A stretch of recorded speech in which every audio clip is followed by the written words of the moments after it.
주님이 오늘 우리에게 주신 말씀은 사도행전 3장 13절부터 26절 말씀입니다. 아브라함과 이삭과 야곱의 하나님, 곧 우리 조상의 하나님이 그의 종 예수를 영화롭게 하셨느니라. 너희가 그를 넘겨주고 빌라도가 놓아주기로 결의한 것을 너희가 그 앞에서 거부하였으니, 너희가 거룩하고 의로운 일을 거부하고 도리어 살인한 사람을 놓아주기를 구하여 생명의 주를 죽였도다. 그러나 하나님이 죽은 자 가운데서 그를 살리셨으니 우리가 이 일의 증인이라. 그 이름을 믿음으로 그 이름이 너희가 보고하는 이 사람을 성하게 하였나니, 예수로 말미암아 난 믿음이 너희 모든 사람 앞에서 이같이 완전히 낫게 하였느니라. 형제들아, 너희가 알지 못하여서 그리하였으며 너희 관리들도 그리한 줄 아노라. 그러나 하나님이 모든 선지자의 입을 통하여 자기의 그리스도께서 고난받으실 일을 미리 알게 하신 것을 이와 같이 이루셨느니라. 그러므로 너희가 회개하고 돌이켜 너희 죄 없이 함을 받으라. 이같이 하면 새롭게 되는 날이 주 앞으로부터 이를 것이요, 또 주께서 너희를 위하여 예정하신 그리스도 곧 예수를 보내시리니, 하나님이 영원 전부터 거룩한 선지자들의 입을 통하여 말씀하신 바 만물을 회복하실 때까지는 하늘이 마땅히 그를 받아두리라. 모세가 말하되 주 하나님이 너희를 위하여 너희 형제 가운데서 나 같은 선지자 하나를 세울 것이니 너희가 무엇이든지 그의 모든 말을 들을 것이라. 누구든지 그 선지자의 말을 듣지 아니하는 자는 백성 중에서 멸망받으리라 하였고, 또한 사무엘 때부터 이어 말한 모든 선지자도 이 때를 가리켜 말하였느니라. 너희는 선지자들의 자손이요, 또 하나님이 너희 조상과 더불어 세우신 언약의 자손이라. 아브라함에게 이르시기를 땅 위의 모든 족속이 너희 씨로 말미암아 복을 받으리라 하셨으니, 하나님이 그 종을 세워 복 주시려고 너희에게 먼저 보내사 너희로 하여금 돌이켜 각각 그 악함을 버리게 하셨느니라.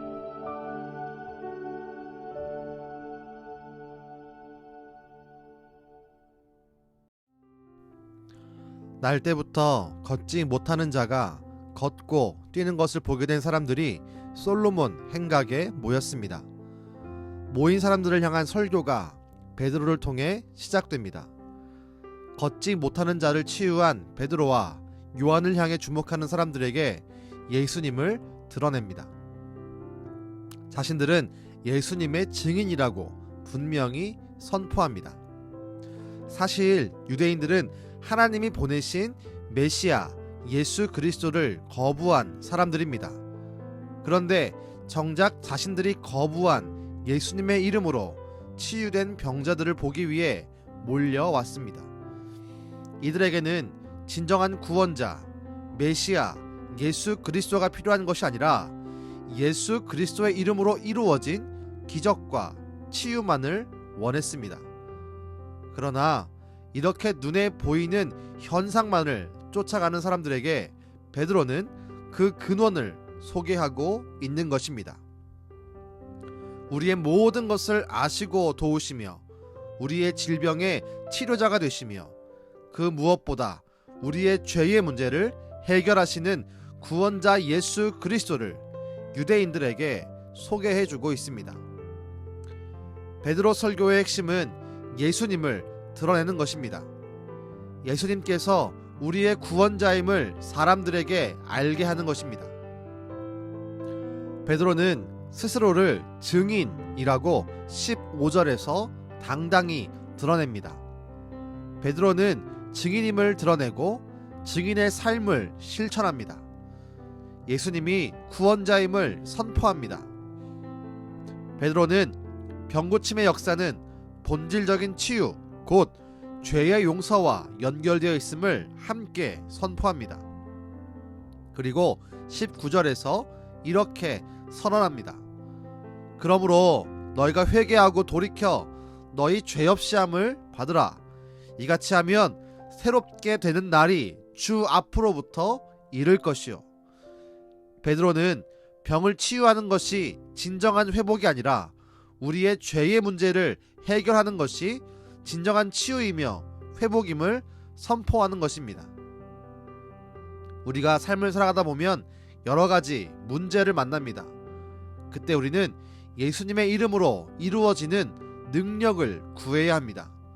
때때로 문제가 막혀서 삶이 어렵다면 우린 당연히 예수님의 이름으로 형통의 복을 구해야 합니다. 때때로 육체의 질고와 병으로 인해 고통을 겪고 있다면 우리의 치료자가 되시는 예수님을 의지하여 믿음으로 기도해야 합니다. 그러나 동시에 우리는 눈에 보이는 것만 구하지 않고 눈에 보이지 않는 우리의 죄의 문제를 위해서도 간구해야 합니다. 예수님이 이 땅에 오시고 십자가에 달려 돌아가시고 부활하신 이유는 우리의 약함과 질고를 담당하기 위해서이기도 하지만 그 중심에는 우리를 영원히 고통스럽게 만드는 죄의 문제를 해결하기 위함인 것을 반드시 기억해야 합니다. 그렇게 우리는 언제나 예수님의 이름으로 회개하며 기도해야 합니다. 우리의 삶의 문제, 현실의 문제와 함께 우리의 영혼의 문제, 죄의 문제를 전심으로 기도해야 합니다. 우리 은강의 가족들이 예수님의 이름으로 담대히 믿음으로 기도할 때 기도하는 현실의 제목들이 반드시 이루어지기를 바랍니다. 또한 죄의 문제를 놓고 예수님의 이름으로 기도하며 나아갈 때 회개가 터져나오고 영혼이 소생하는 위대한 역사도 동시에 성취되기를 간절히 소망합니다. 그로 인해 이 땅에서의 기름진 축복도 하늘에서의 신령한 축복도 함께 누리는 저와 여러분 되기를 주님의 이름으로 축복합니다. 기도하겠습니다. 주님, 우리가 오늘 말씀을 마음속 깊이 새깁니다.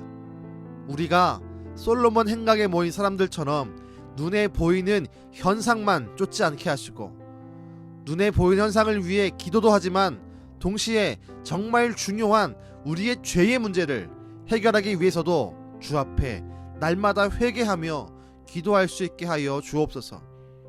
우리가 죄의 문제를 놓고 예수님의 이름으로 기도할 때 주의 성령이 우리와 함께하며 예수님의 보혈의 권세가 우리를 새롭게 하며 우리를 소생시키리라 분명히 믿습니다.